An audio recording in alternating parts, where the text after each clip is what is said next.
I showed up to Jake's place about an hour before the party was supposed to start. That's just how I am. Early, reliable, the guy who helps set up folding chairs and make sure the drinks are cold before people start showing up. Jake's been my best friend since high school, and helping him throw a house party felt like the most natural thing in the world. I brought a couple bags of ice, some soda, and chips that I knew would end up mostly crushed on the floor by the end of the night. We spent the first 30 minutes arranging lights, setting out the cups, doing the usual pre-party routine. It was comfortable. Around that time, Kayla texted me, "Hey babe, running late. Gonna come with the girls." Nothing strange. She and her friends always took longer getting ready, and I figured she wanted to arrive all glammed up, as usual. We've been dating for just over 2 years, lived together for half of that. I trusted her. Or at least, I had no reason not to. About 40 minutes in, people started trickling through the door. Laughter, music, beer cracking open. The typical background noise of any good house party. I was in the kitchen refilling the cooler when I heard the front door open and Kayla's voice float through, followed by the high-pitched chatter of her friends. I smiled instinctively, waiting to hear her footsteps come find me. But they didn't.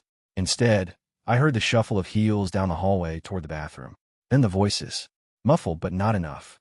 At first, I didn't pay attention. Bathroom gossip, probably about outfits or exes. But then I heard my name. Clear as day. Kayla's voice, unmistakable. "So, I'll go up to him and just start crying," she said, barely able to contain her laughter.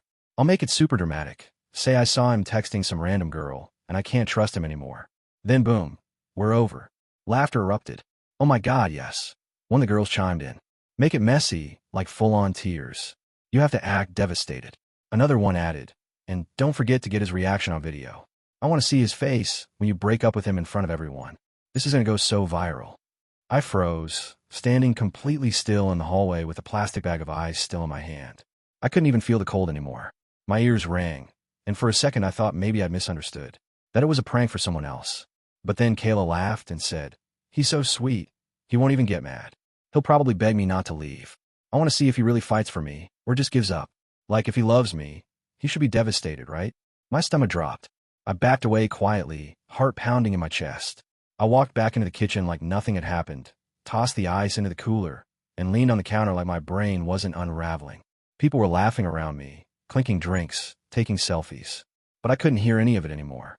It was just white noise against the sharp, cold realization that I was about to be humiliated, deliberately, by the person I loved most. It wasn't even the fake breakup that hit the hardest. It was the laughter, the tone in her voice, the way she sounded excited about it, like it was a game, like I was just a prop for their content. I didn't know what to do. Part of me wanted to storm into that bathroom and confront them all right then and there. Another part wanted to just leave, walk out, disappear before the performance started. But I stayed. I needed to think. I needed to see how far she'd go. I stayed near the kitchen, but my mind was elsewhere. Every time someone tapped me on the shoulder or offered me a drink, I smiled too wide, nodded too much. I didn't hear what anyone said. All I could hear was Kayla's voice playing on repeat in my head, like a broken record. "I'll make it super dramatic, viral." I looked at my phone. She hadn't texted again. I kept glancing at the hallway, waiting to see her walk out, eyes red, ready to cry in front of me. I could practically feel the camera phones already pointed in my direction. And I realized, this wasn't just a joke. This was betrayal. When Kayla finally walked into the kitchen, you'd think nothing was wrong. She smiled like she always did when she saw me, head tilted just slightly, arms already reaching for a hug. Her makeup was perfect, lips glossy, eyes lined sharp, every detail curated, as if she'd rehearsed this entrance in her head a dozen times. I smiled back. Just enough. Warm, familiar, believable. I wrapped one arm around her waist and kissed her cheek like I always did. Her perfume hit me, soft vanilla and citrus, and for a second, my body betrayed me, relaxing into the routine we'd built over the past 2 years. But my mind didn't. My mind stayed exactly where it needed to be, clear, steady, and cold. "Hey babe," she said, like I hadn't overheard her gleefully planning to break me into pieces not 10 feet away from where she now stood. "Sorry I'm late."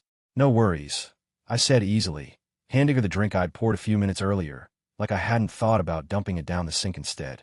"Glad you're here." She smiled again, wide this time, almost too wide. Her eyes darted around quickly, scanning the room, and I knew instantly what she was doing. Checking for coverage. Her friends were already scattered across the party, phones in hand, pretending to take selfies or film each other dancing. But I could see it now, the way one girl had her phone tilted slightly toward the kitchen, The way another was lingering just a little too long by the hallway entrance, scrolling, but clearly recording.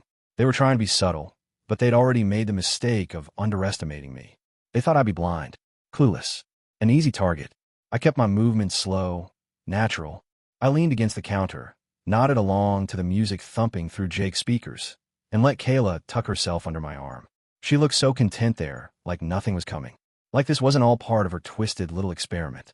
"You want to dance?" she asked after a moment. I glanced over at the living room, where more people were crowding in. Lights flashed, laughter echoed. Her friends were still watching, pretending not to. Phones were still angled like weapons. "In a bit," I said, brushing a strand of hair behind her ear. "Let's just chill a minute." "Okay," she said, drawing it out like she was surprised. Disappointed maybe. She wanted the stage.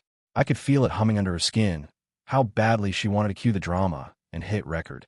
I saw it in the way she checked her phone twice in the span of a minute. I watched her fingers twitch like she was rehearsing her next move. She was waiting for the moment. The big one. The break. I took a sip of my drink and let silence settle between us just long enough for her to grow restless. Her friends weren't subtle anymore. I could see two of them whispering by the hallway, casting glances our way. Another one adjusted her phone angle while pretending to stretch. Kayla leaned in a little. Her voice dropped just slightly. "Can we talk somewhere quiet?" she asked. I nodded. "Yeah, of course." I followed her through the house, weaving through partygoers, my heartbeat steady. People barely noticed us slip past. She led me to Jake's study, one of the quieter rooms, probably pre-selected for acoustics. The door clicked shut behind us. I turned to face her, every muscle in my body wired tight under the surface, but my face relaxed calm. She took a deep breath and reached up to touch my arm. "So, I don't really know how to say this." I just looked at her, let her talk, no resistance, no suspicion, just patience, let the trap spring. "I saw something on your phone the other day," she said, and her voice caught just enough to sound real, like she practiced. "Messages from a girl named Hannah. And I didn't want to believe you'd lied to me, you." Her eyes welled with tears, almost on cue. "Too perfect." She sniffled just once. Her breathing got heavier, but not in a way that came from actual panic. "This was a show." "Kayla," I said gently, stepping forward. "There's no one named Hannah." She blinked, just for a moment, then kept going, as if that hadn't interrupted her rhythm. I can't trust you anymore. And it breaks my heart to say this, but I think we should take a break. Maybe forever." I waited a beat. Two. Then I reached into my pocket and pulled out my phone. She hesitated. Her face twitched.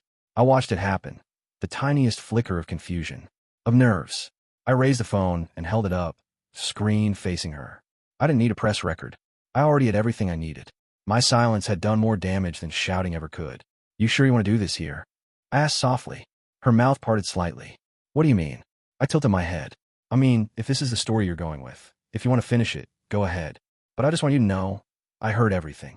In the bathroom. Before you even said hello tonight." And in that second, something shifted in her eyes. The confidence broke. Just a hairline crack, but it was enough. I checked my phone the moment the clock hit 9 p.m., knowing what was coming. Right on cue, Kayla stepped out from the hallway, her stride deliberate, almost theatrical, like she'd practiced this walk in front of a mirror. The music was still going, loud and pulsing through the house, but the energy shifted as she cut across the room toward me. People noticed. Conversations dropped in volume. A few phones lifted subtly into the air. Her friends were already in position, one near the doorway with her camera lens barely veiled behind a plastic cup, another pretending to laugh with a group of guys, but keeping her phone locked on us. It was coordinated, calculated. A perfect little trap she thought I was about to fall right into. She stopped directly in front of me in the center of Jake's living room, where I was leaning against the arm of the couch, drink in hand, legs crossed at the ankle like I hadn't been rehearsing my own lines since the moment I heard hers in the bathroom. "We need to talk," she said, voice pitched just above the crowd, loud enough to draw attention, but soft enough to fake vulnerability. Her eyes were wide, blinking just a little too often, like she was trying to summon tears that wouldn't come naturally. The room quieted almost instantly. Music still thumped in the background, but it faded into the noise of breath and eyes and phones being raised just slightly higher. I could feel them like heat lamps, all aimed at me. I stood slowly, drink in one hand, the other casually sliding into my pocket. I looked at her, not with anger, not even hurt, just a kind of detached stillness. She didn't notice. She was too locked into her performance to realize I wasn't playing the part she wrote for me. She took a deep breath, and then, with perfect projection, announced, "I saw messages on Ryan's phone. From someone named Hannah." I didn't want to believe it, but I can't ignore it anymore. I can't be with someone who doesn't respect me. Her voice trembled right on the edge of practiced pain. And I'll give her credit. She sold it. The crowd gasped softly, the way you do when you're watching drama unfold in real time. A few people looked at me with widened eyes, waiting for me to protest, deny it, fight for her. Someone near the back muttered, "Damn," under their breath. She wasn't finished. "I loved you," she added, voice cracking just enough. "But I can't keep doing this. We're done." It was the final note, the crescendo, and then silence, thick and waiting. Every phone trained on him, every face ready for the outburst, the pleading, the questions. She expected me to fall apart. She was ready for that brace for a scene that would make her the sympathetic lead instead. I nodded once, slow and calm, and set my drink down on the end table beside me. I didn't look away from her. I didn't sigh, or ask why, or scramble to explain a fake message from a fake girl. "You're right," I said clearly, voice low but carrying. "This isn't working. Thank you for being honest." There was an audible beat of silence. No one moved. Kayla's expression flickered, just for a second. Her lips parted, her brows pulled together like she hadn't quite heard me right. Then, slowly and deliberately, I pulled my keys from my pocket, nodded politely to the room, and turned toward the door. The entire room froze. Someone near the hallway let out a whispered, "What the hell?" But nobody dared follow me. Nobody said a word. I didn't walk fast. I didn't slam the door. I didn't make a scene. I just walked out, head held level, heart pounding, but expression unreadable. Behind me, Kayla stood alone, holding a silence that didn't belong to her anymore. This was not the reaction she rehearsed for. I had just stepped past the threshold of the living room, the front door only a few feet ahead of me, when I heard her voice behind me, sharp and thin, trying to cut through the silence that had swallowed the party whole. "Wait, that's it. You're just leaving." Her voice cracked, not with grief, but confusion. Shock, like she hadn't accounted for this outcome. I stopped walking, but didn't turn around right away. I let the question hang there for a moment, let the weight of the room settle on her shoulders the way she clearly never intended it to. Phones were still raised, but they were no longer steady. A few had lowered. I could hear murmurs. The shift had started. I turned slowly, calmly, and met her eyes. She looked unsteady, lips parted, hands still slightly raised like she might try to call me back again. "You said we were done," I said, my tone even level. "I'm just respecting your decision." She blinked, visibly rattled. Her carefully controlled expression cracked just enough for everyone to see that this wasn't going the way she had planned. "But you're not even going to say anything?" she asked, voice rising slightly now. "You're just going to walk away like none of this mattered?" I looked around the room briefly. Dozens of faces staring, some stunned, some uncomfortable, some clearly beginning to understand something wasn't right here. I nodded, slowly, and met her eyes again. "I'm not going to beg someone to stay with me if they've already made up their mind," I said clearly. "You've made your choice. I'm not going to fight you on it." She took a step forward, her composure unraveling by the second. "Ryan, seriously, what are you doing?" I saw the panic behind her eyes. She wasn't asking why I wasn't fighting for her. She was asking why I wasn't following the script. One of her friends, a tall girl in a red crop top who'd been stationed by the speaker system earlier, suddenly stepped in with a forced laugh. "Come on, Ryan. Don't let pride get in the way. You two obviously care about each other." Another girl, phone still in hand, chirped from the corner. "This doesn't have to end like this. Say something. Fix it." I turned slightly toward them, my voice calm, but louder now so everyone could hear. "What exactly do you want me to fix?" That shut them up for a second. Kayla's mouth opened, but nothing came out. I could see it in her eyes, the disbelief, the scramble to adapt, to pivot. She hadn't rehearsed this version. The version where I didn't break, didn't plead, didn't fall apart on cue. The girl in red tried again, more forcefully now. "It's just a miscommunication, right?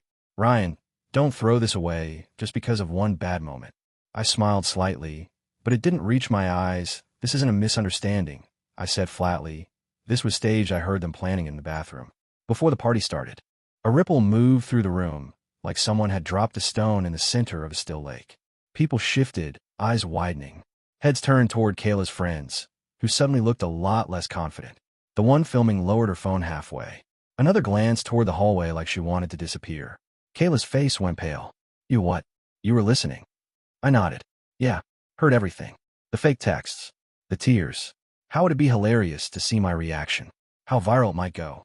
The silence that followed was heavy and raw. Someone let out a low whistle. A guy near the fireplace muttered, "Yo, what the hell?" Kayla's expression changed again, From confusion to panic to something close to desperation. It was supposed to be a joke, she blurted out. Just a prank. We weren't trying to. It wasn't meant to be. No. I cut in quietly. It was meant to be exactly what it was. A public humiliation. A test. A trap. You wanted to break me in front of everyone and laugh about it later. I didn't yell. I didn't raise my voice. I didn't have to. Every word landed sharp and clean, and every person in that room heard it for what it was. Truth. Kayla looked around now, seeing the faces, realizing just how many people were no longer on her side. Her friends looked cornered, frozen, some already backing away like the floor had become unstable beneath them. I don't want to be with someone who thinks love is a stage performance, I said finally. If you wanted a reaction, this is mine. I turned again, and this time, nobody stopped me. I had one foot back toward the door when I stopped myself. Not because I second-guessed anything, but because I realized something. She didn't deserve the clean exit. Not Kayla. Not the friends who stood by her. Not after what they planned. Not after the way they all stood there, phones still half raised, as if this whole thing wasn't some orchestrated attempt to rip me apart for likes. So I turned back, calmly, slowly, and I faced them all one last time. You know, I said, loud enough for every corner of the room to hear. I wasn't supposed to know. I was just supposed to react. Embarrass myself. Maybe cry. Maybe scream. Something dramatic. Something they could clip and post and laugh about later. Now, every head was turned toward me. The silence had a weight to it. Kayla froze completely. Her mouth opened slightly, as if trying to speak, but no words came out. I heard all. I continued. Before the party even started. In the hallway bathroom. Kayla, you and your friend are in there whispering like you were planning a flash mob. And believe me, I wasn't trying to eavesdrop. I was grabbing ice from the hallway, and your voices carried. The murmurs started again, quiet but unmistakable, spreading across the room like smoke under a door. You said, and I quote, I'll make it super dramatic. Cry a little. Say I saw messages from some random girl. Then boom, we're over. I paused and looked around the room. Most of the phones were down now. Even the ones still raised weren't recording anymore. They were frozen in place, the people behind them too stunned or ashamed to keep watching through a screen. You, I said, pointing directly at Kayla's friend in the red crop top, were the one who suggested she add fake texts. You told her to say, I've been messaging someone named Hannah. Even help her pick the name because, and I quote again, Hannah sounds like a name guys cheat with. She flinched, audibly, took a step back like my words had slapped her. I turned to another, the one by the bookshelf. We're in charge of filming the whole thing. Said it would go viral. Said you couldn't wait to see the look on my face when Kayla dumped me in front of everyone. People started shifting away from her. She lowered her phone, suddenly hyper-aware of how many people were watching her now. And you, I looked at the third one, still clutching her phone, but not recording anymore. Told her to make it messy. That if I begged her not to leave, it would look even better for the video. By now the entire room had gone still. Every word I spoke dug deeper. Kayla's eyes were wide, real tears now spilling down her cheeks, but she said nothing. The color had drained from her face. Her mouth kept twitching like she wanted to speak, but the words wouldn't form. So don't stand there and call it a joke, I said, voice harder now, not yelling but cutting clean. This wasn't a prank. This was a setup, a test you never thought I'd pass. You built a trap and assumed I'd fall face first into it while you all stood around laughing. Kayla finally broke, her voice barely above a whisper. It wasn't supposed to go like this. I didn't. You didn't think I'd find out. I interrupted. You didn't think I'd walk away. You thought I'd give you a scene. Something to post. Something to mock. A girl near the back of the room said what everyone was now thinking. That's messed up. A few others muttered in agreement. I could see the looks on people's faces. What started as curiosity had turned to disbelief, and now disgust. People weren't looking at me anymore. They were looking at her. At all of them. Like the illusion had finally shattered. I respected you. I said, softer now, to Kayla directly. Every single day. I trusted you. Defended you when others didn't get us. And this is what you thought I deserved. She was crying now. Ugly, real sobs. Not performative. Not rehearsed. But no one stepped in to comfort her. Because no one believed her anymore. The night air hit me like a reset button. Cool, quiet, unfiltered. The noise from the party dulled to a low hum behind me as I stepped out onto the front porch. My fingers tightened around my keys. Not out of anger, just habit. Something to ground me in the moment. For the first time that night, I felt steady. Free even. I started walking toward my car without a word. Not looking back. Already done with everything I needed to say. But I didn't make it halfway down the walkway before I heard the door swing open behind me.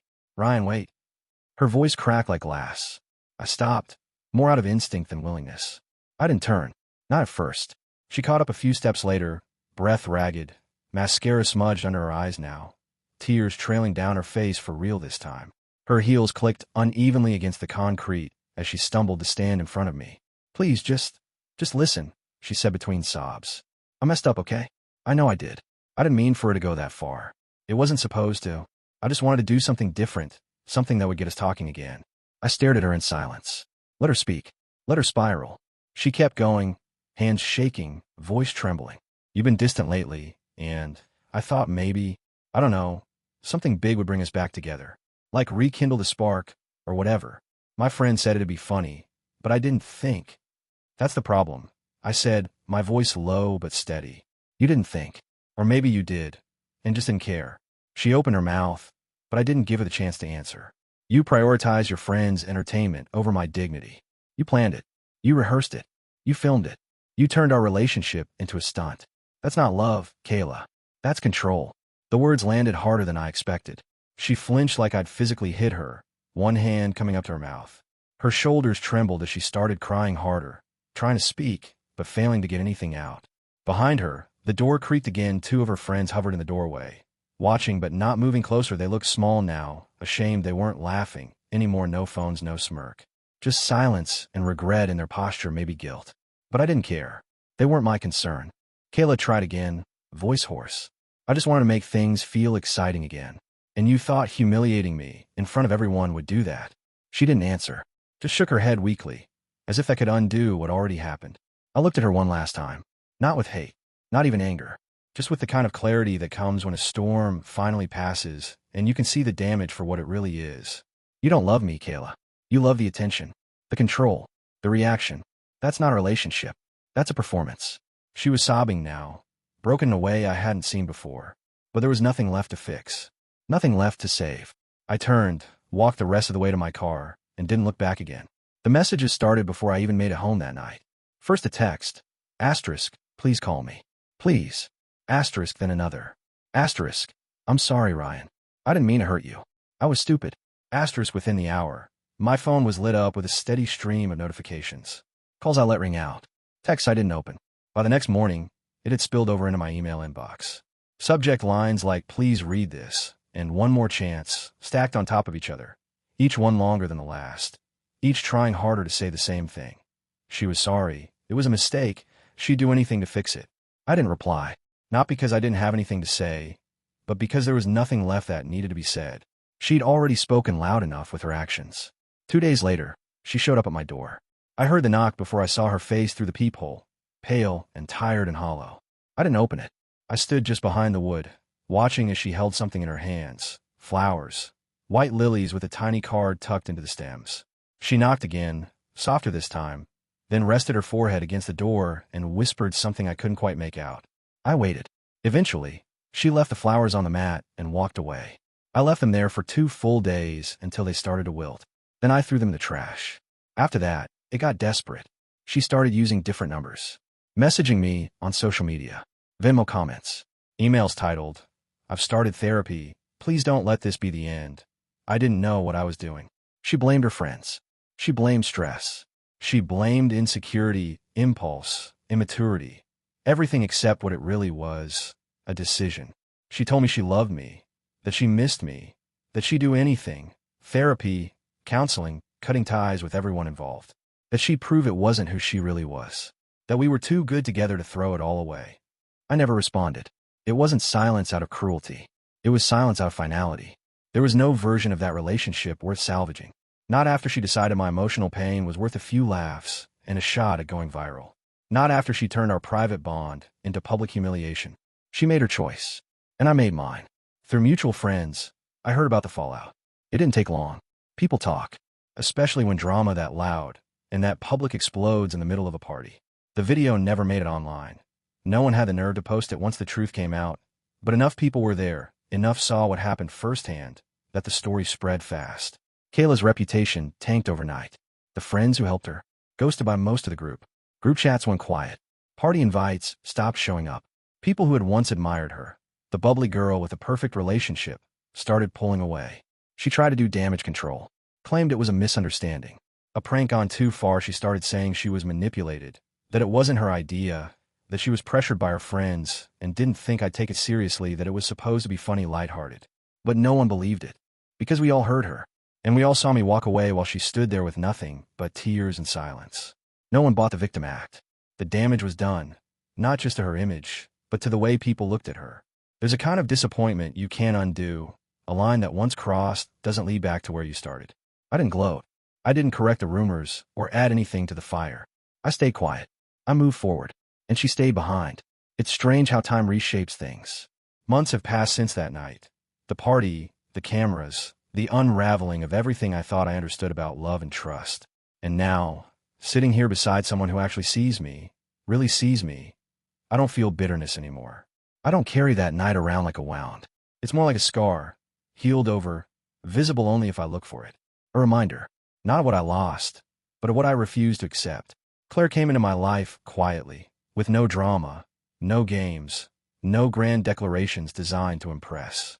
She asked questions, not to test me, but to understand me. She listens, even to the things I don't say. There are no traps with her, no secret scripts, no waiting for the right moment to pull the rug out from under me. What she offers is steady and real, the kind of emotional safety I didn't know I was missing until I had it. We talk about everything. When she's upset, she tells me. When I need space, she gives it. There are no theatrics, no manipulation hidden behind concern. Just two people willing to be honest with each other, even when it's uncomfortable. Especially when it's uncomfortable. It's what makes it feel real in a way nothing ever did with Kayla. Looking back, I see now that what Kayla called a test had nothing to do with love. Love doesn't humiliate. It doesn't strategize or invite an audience to someone else's heartbreak. What she did wasn't about measuring how much I cared. It was about control, power, entertainment. Maybe she wanted me to crumble in front of a crowd so she could prove something to herself. I think deep down, she expected me to fight because she didn't believe she was worth staying for unless someone begged her not to leave. But I didn't fight. Not because I didn't care. I did. That's what made it so painful. But I respected myself more than I needed her to see me suffer. I knew then, and I know now, that love built on performance isn't love at all. It's theater. And I'm not here to play a role someone else wrote for me. Walking away was hard. I won't lie and say it didn't leave me hollow for a while. There were nights when I replayed it, wondering if I'd been too cold, too final. But in the silence that followed, I got something I hadn't expected. Peace. A quiet that let me hear myself again, after months of feeling drowned out. What Kayla did destroyed her idea of us, but it clarified mine. She taught me, unwillingly, that no relationship is worth losing your dignity over. That someone who truly loves you doesn't need to test it.